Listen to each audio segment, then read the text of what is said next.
Selección Nacional de Honduras. Quedamos afuera ayer contra la selección de México.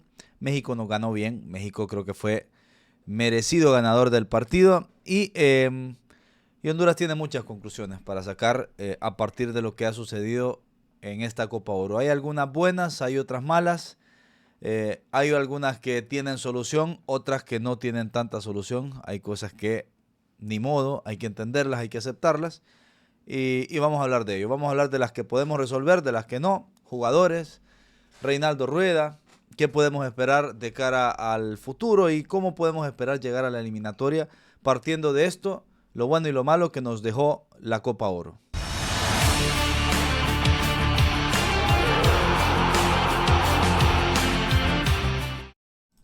Bueno, reitero que, de más está decir, tampoco descubro nada nuevo y sería miope negarlo. México fue merecido ganador del partido, ¿verdad? México fue el equipo que estuvo más cerca de ganarlo. Honduras peleó con lo que pudo, como pudo.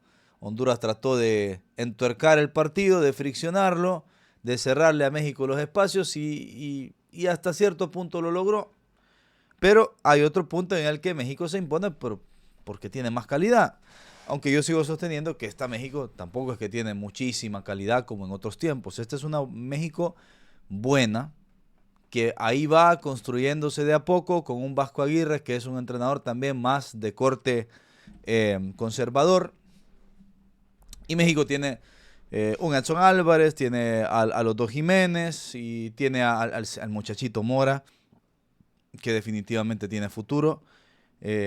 Y uno que otro jugador más, pero yo sí sostengo de que esta México, y también esto habla mal de Honduras, esta es una México comparada con otras Méxicos, esta es una México limitada. Limitada. Una selección mexicana tradicional, de buen manejo de pelota, de buen pie, con jugadores talentosos, con buenos delanteros, con buenos mediocampistas para generar fútbol. Ayer en un día normal nos metía 4, la realidad, a lo que hoy es Honduras. Pero bueno, el partido Honduras lo friccionó, el partido se cerró y nos terminaron ganando por 1-0. Reitero, nos ganaron bien, pero tampoco es que México avasalló a Honduras, ¿verdad? Eso en relación a México. Ahora, en relación a Honduras, y empecemos remontándonos al contexto para que todos puedan entender qué es lo que está pasando y por qué también consideramos que dentro de todo Honduras saca algunas cosas positivas, a pesar de lo mucho que le ha costado este partido y a pesar de que creo que la estadística decía que rematamos una vez al arco. Eso es lamentable realmente, pero para poder entender este análisis hay que entender el contexto de Honduras. Y eso es lo que les vamos a explicar en este momento a todos. Hay que entender que Honduras viene de no clasificar a los últimos 2 mundiales. Honduras viene de la peor eliminatoria de su historia. Por primera vez en la historia, Honduras fue último lugar en la eliminatoria, cosa que no nos pasaba. Honduras se ha quedado fuera de muchos mundiales, pero generalmente peleaba, ¿verdad? A veces mejor, a veces peor. Pero haber sido últimos y no haber ganado ni un partido es algo que nunca nos había pasado. Antes que eso no habíamos ido tampoco al Mundial de Rusia. Después de eso se vino la posibilidad de estar en una Copa América. Quedamos afuera contra Costa Rica por 3-1. Antes que eso se había despertado una ilusión contra México en partidos de Liga de Naciones, donde Honduras había ganado la ida, pero había perdido la vuelta. Veníamos de perder por 4-0 en Toluca, una derrota que fue sumamente dolorosa. Y con todo eso puesto encima, Honduras encaró esta clasificatoria para la Copa Oro contra rivales de poca o nula jerarquía histórica como Islas Caimán y Antigua y Barbuda. Y a Honduras le ha costado sacar adelante el partido contra Islas Caimán. Le ha ganado 1-0 con un autogol de Islas Caimán al minuto 85. Y después también le ha ganado, pero le ha costado a la selección de Honduras ganarle a Antigua y Barbuda por momentos. Entonces, con todo eso puesto sobre la mesa, Honduras encaró la Copa Oro como para variar, de visitante contra Canadá en Canadá, porque si no tenemos en este momento y no estamos destacando particularmente por tener jugadores sobresalientes que tienen un salto de calidad y que te ayudan a competir, tampoco venimos destacando últimamente en los escritorios con dirigentes de peso que de alguna manera estén en capacidad de defender los intereses de Honduras. Entonces, hace unos cuantos años Honduras le tocó abrir la Copa Oro, siendo cabeza de serie, cabeza de grupo, le tocó abrir la Copa Oro contra Jamaica en Jamaica, espectacular, contra Jamaica en Kingston, nunca se me va a olvidar. Y hoy le tocó abrir una Copa Oro contra Canadá en Canadá. Entonces, si ya es por sí no tenés una gran selección, no tenés grandes dirigentes, encarar un partido contra una de las selecciones más potentes de la Confederación en este momento, de visitante, abriendo el torneo, pues es por lo menos, de mal augurio. Y pasó lo que tenía que pasar, pero que tampoco imaginábamos que iba a ser tan grave. Todos presupuestábamos perder contra Canadá, pero nadie se imaginaba que Canadá nos iba a pegar la reventada que nos pegó. Nos metió 6 Canadá. La selección canadiense nos ganó por 6-0. El equipo dio vergüenza. A los jugadores, por primera vez, desde hace mucho tiempo, por primera vez, el periodismo en Honduras se atrevió a criticarlos, yo incluido, pero esta vez con una crítica directa hacia el jugador. En esta ocasión, porque siempre se ha criticado a los técnicos. Aquí hace 12, 15 años que la culpa siempre la tienen los técnicos y los jugadores siempre zafaban de las críticas. Pero post Islas Caimán, post Antigua y Barbuda y post Canadá, los señalados y los apuntados fueron los jugadores. Y para mí tenía que ser así. Y cuerpo técnico y futbolistas, después de aguantar críticas tan severas, tan duras, y después de comerse 6 goles contra Canadá, entiendo yo que hubo una reunión después de ese partido en donde todas las partes involucradas hicieron autocrítica, futbolistas, entrenador, cuerpo técnico, se dijeron las cosas a la cara, se guardaron cosas que se traían guardadas, que se tenían adentro, y se dijeron cosas y también se autocriticaron. Ok, algo estoy haciendo mal acá, que tan mal venimos haciendo las cosas. En algo me estoy equivocando. Y partiendo de ahí, este equipo al que sigue sin sobrarle nada, pero por lo menos cambió la disposición. El equipo se hizo un equipo un poquito más digno, más responsable, más competente. Y los próximos partidos Honduras los encaró primero con 6 cambios en el 11 titular. Reinaldo Rueda sacó a Meléndez. Por fin se dio cuenta que el Búho Meléndez no podía ser el lateral derecho titular de la selección. Sacó a Luis Vega, sacó a Choco Lozano, sacó a Luis Palma del 11 titular y hizo 2 cambios más, creo, se me están escapando. El asunto es que por fin el entrenador entendió que tenía que dar un golpe al tablero porque si no, sacaba la escoba, el barrido iba a ser él. Y Honduras le ganó sin que le sobrara nada también a El Salvador, jugando y practicando un fútbol conservador, teniendo la selección salvadoreña más la pelota porque a la selección cuscatleca el empate no le servía, tenía que salir a buscarnos. Y con ese contexto puesto sobre la mesa, Honduras aprovechó que El Salvador se fue a buscarnos, pero El Salvador también es limitada, tampoco tenía muchas ideas y al contraataque con goles de Rommel Kioto y Dixon Ramírez, Honduras sacó adelante ese partido. No brilló, pero lo ganó, merecidamente lo ganó, también acompañada por las limitaciones del Salvador. Después de eso, contra la selección de Curazao, el equipo progresó un poquito con la pelota, fue un poquito mejor, no mucho mejor, pero un poquito mejor. Pienso que a Curazao también se le ganó merecidamente ese partido, particularmente porque en el segundo tiempo se ha jugado un poquito mejor. A Honduras siempre no le sobró nada. Ese gol de Jorge Álvarez abrió la lata gracias a una consecución de pases que era quizás la primera vez que veíamos a Honduras hacer unas cuantas a los jugadores, darse un poquito la pelota y pasarse un poquito la pelota entre ellos. Y luego de eso también tuvimos algo de suerte porque los amigos de Curazao tuvieron un par de jugadas de gol que si el 9 de ellos hubiese estado más acertado, nos empataban el partido y ahí se terminaba la historia. Pero dentro de todo, Honduras se mereció su clasificación y encaró el partido contra Panamá con algo de nerviosismo porque se sabía que Panamá venía barriendo con todo el mundo y Panamá viene con un trabajo serio desde hace mucho tiempo y Panamá es una selección 1000 veces mejor trabajada que la nuestra, con mucho más tiempo de por medio también de trabajo. pero que increíblemente en el fútbol hay días y hay momentos puntuales en donde hay cosas que no se pueden explicar o cosas que suceden también gracias a la suerte, gracias al azar, gracias al rival que está desatinado, gracias a un montón de factores que se pueden juntar para que vos ganes un partido que si lo jugás 100 veces así como se jugó, lo perdés 99. O sea, porque ese partido contra los panameños, como se dio la primera parte, particularmente los primeros 45 minutos, ese partido de 100 veces que lo jugués así como lo jugaste, así como se dio, 99 veces Panamá te haría 4 goles. Pero el fútbol es bello, el fútbol es azaroso, el fútbol es impredecible, es el deporte más impredecible del mundo.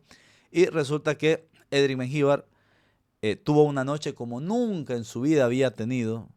Yo creo que ni en Olimpia lo habíamos visto tener una noche tan inspirada, tan en la hebra, tan encendido, que atajó todo el hombre.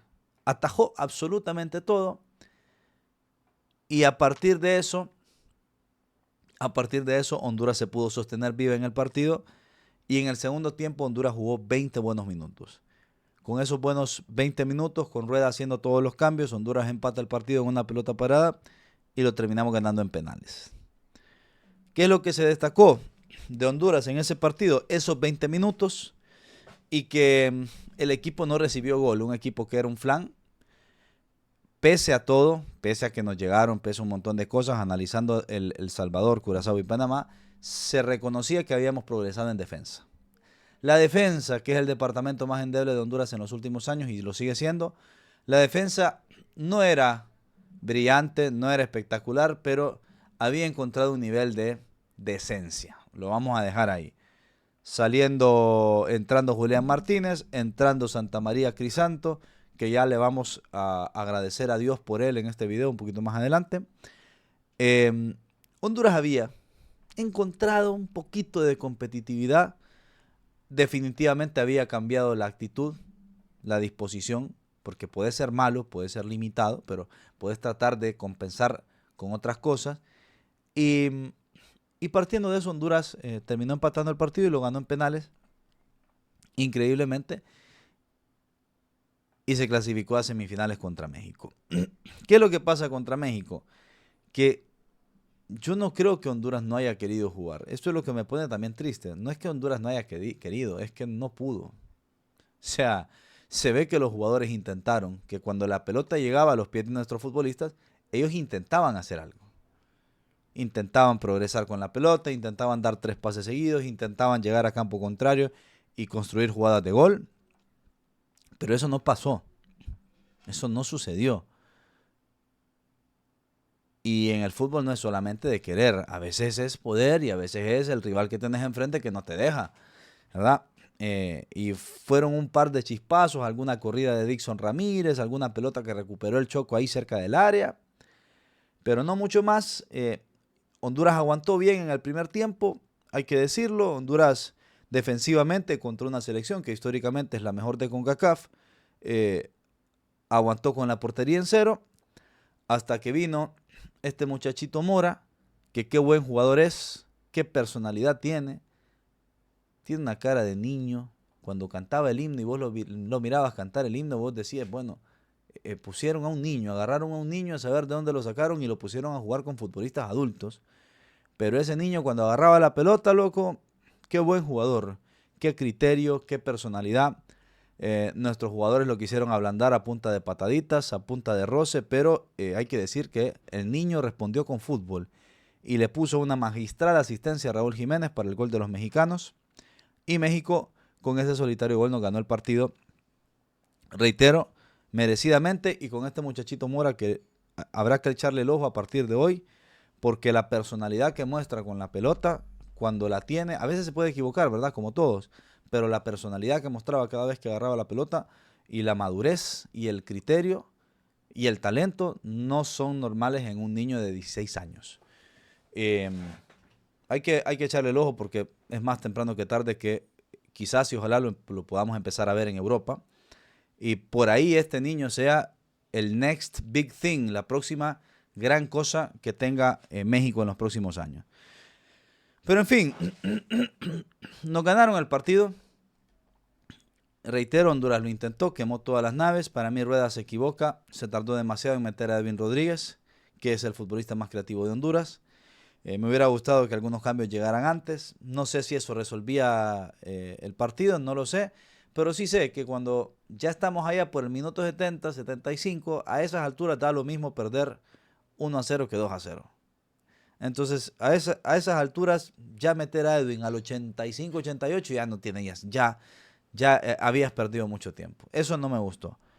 Pero de ahí en más, también creo que cuando queremos enfatizar toda la crítica en el entrenador, nos equivocamos. Es quizás no querer admitir y no querer aceptar que estamos en tiempos de vacas flacas, que no nos sobra nada, que no nos sobran ideas, que no nos sobra talento y que no nos sobran tampoco referentes que sepan sacar adelante un barco en la adversidad. Esa es la realidad. Honduras quiso y no pudo contra México. Habiendo dicho eso, yo tengo que darle gracias a Dios por el descubrimiento de Santa María Crisanto. Dios mío, gracias Padre por haber descubierto a Santa María Crisanto, porque yo no podía seguir siendo seguidor de una selección donde cuando no estaba Nájar, el titular era el Búho Meléndez o el titular era Maylor Núñez y donde el titular antes que eso había sido Béqueles. ¿Qué pecado estaremos pagando, decía yo, para tener estos laterales tan limitados? Y apareció Santa María Crisanto, que no será Cafú, pero en comparación a los laterales previamente mencionados, yo creo que se le acerca más. Qué buen descubrimiento el de Santa María. Atrevido, con personalidad, con buen despliegue físico. No se arrugaba al hecho de irse al ataque, lo intentaba y cuando había que defender, defendía con cierto orden. Entonces, para mí esta es la ganancia más importante, la número 1 que nos deja la Copa Oro. Tenemos lateral derecho cuando no esté Nájar. Ustedes saben cuánto tiempo veníamos padeciendo esto. De verdad.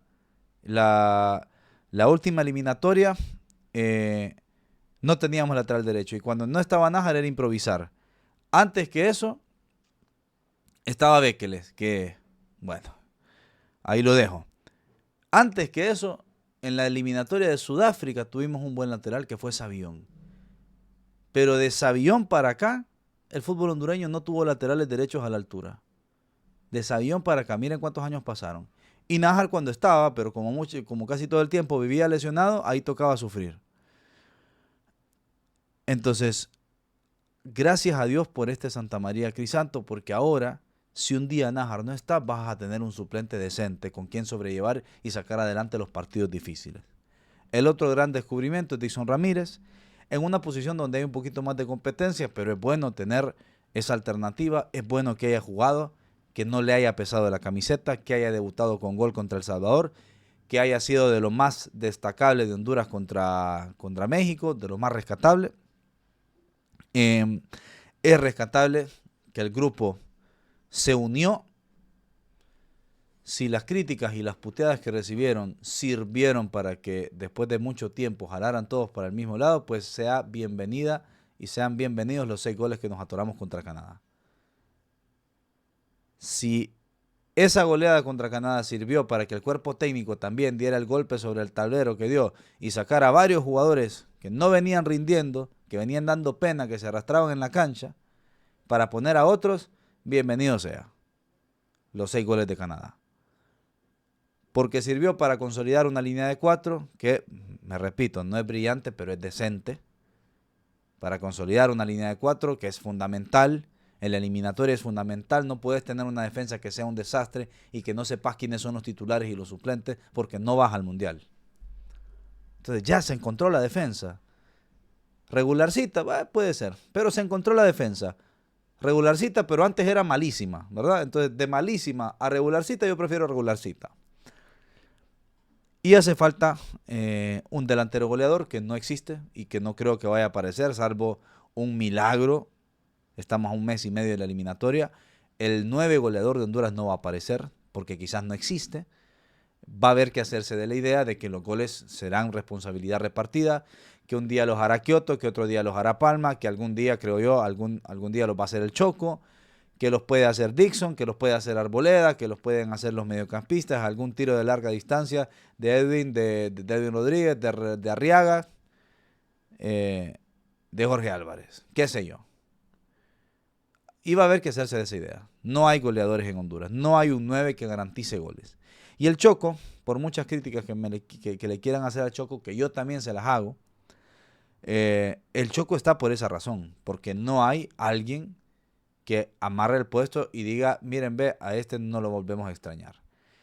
Y me digan lo que me digan del Choco, reitero, yo entiendo las críticas, incluso entiendo que sea suplente, porque no tiene por qué ser titular, porque en la selección sigue siendo un jugador que esperamos qué podría pasar con él el día de mañana, y nunca es el día de hoy, siempre es lo que podría pasar y nunca lo que realmente ha pasado. Pero tristemente para Honduras es el único jugador que está en capacidad de parar la pelota de pecho, hacer un control orientado y descargar con un compañero para que Honduras empiece a construir fútbol. Entonces, con el Choco es difícil, pero es muy probable que sin el Choco sea casi imposible.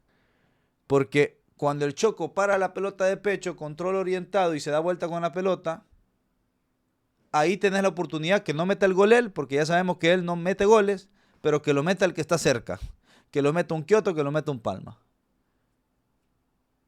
Y si nadie para esa pelota de pecho, entonces la pelota ni siquiera llega a Kioto y a Palma. ¿Me explico?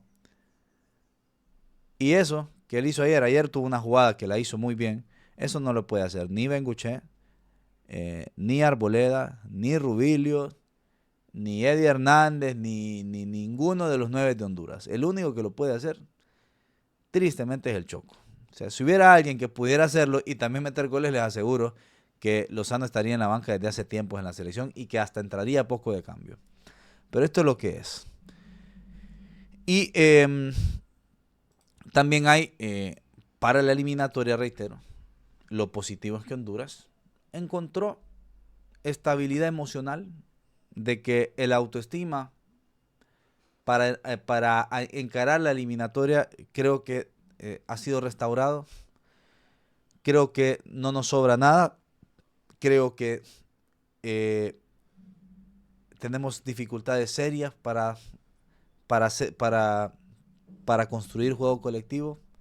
Algunas son dificultades de condición natural de los jugadores, de técnica, de talento, y otras son de tiempo, de trabajo, de suerte, de poder contar con todos una vez en la vida, porque nunca hemos tenido el cuadro completo hasta hoy, porque somos una selección de jugadores que viven sin consolidarse en sus equipos, que un día son banca, que otro día juegan, que otro día se lesionan y vuelven dentro de 2 meses, que un día pueden estar, que otro día no pueden estar con la selección.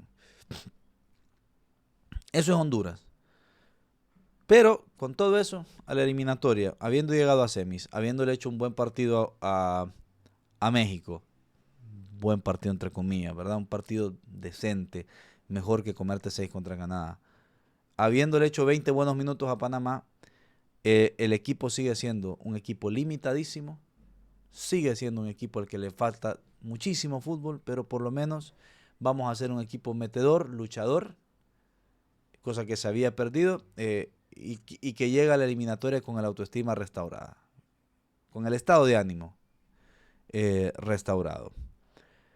Y para la eliminatoria, falta Nájar, que no estuvo en esta copa, falta Rigo Rivas, para mí falta Jonathan Rubio. Jonathan Rubio debería de estar en esta selección. Falta Davidcito Ruiz, que con David Ruiz se puede ganar un mediocampista central que tenga algo de criterio con la pelota y que tenga algo de técnica. Y creo que con esos 4 y algún otro que se le puede ir agregando, no sé si Rueda va a echar mano de los hipotes que están en Europa, de Nairobi Vargas, de Alini Vargas, de Leo Posadas, un montón de cipotes que están en reservas de equipos de Europa, a ver si se atreverá a convocar a alguno algún día de estos. Y luego de eso, como yo les dije alguna vez en estos videos previos, yo creo que con Costa Rica es un mano a mano. Estamos ahorita en un 50-50 con los ticos. Y como ha sucedido toda la vida, a veces ganarán ellos, otras veces ganaremos nosotros. Esperemos que la moneda caiga de nuestro lado y en esos partidos apretados, que son los que van a definir, creo yo, el primero y el segundo lugar entre Honduras y Costa Rica, espero obviamente que salga victorioso mi país. Pero bueno, ahora toca esperar. Honduras un poquito mejor. Del antes y el después llegará un poquito mejor a la eliminatoria. Y eso es lo que queda para destacar de esta Copa Oro. Bueno, amigos, abrazo para todos. Nos vemos hoy, que hoy vamos a streamear en la noche y vamos a hablar un poquito de todo. Saludos.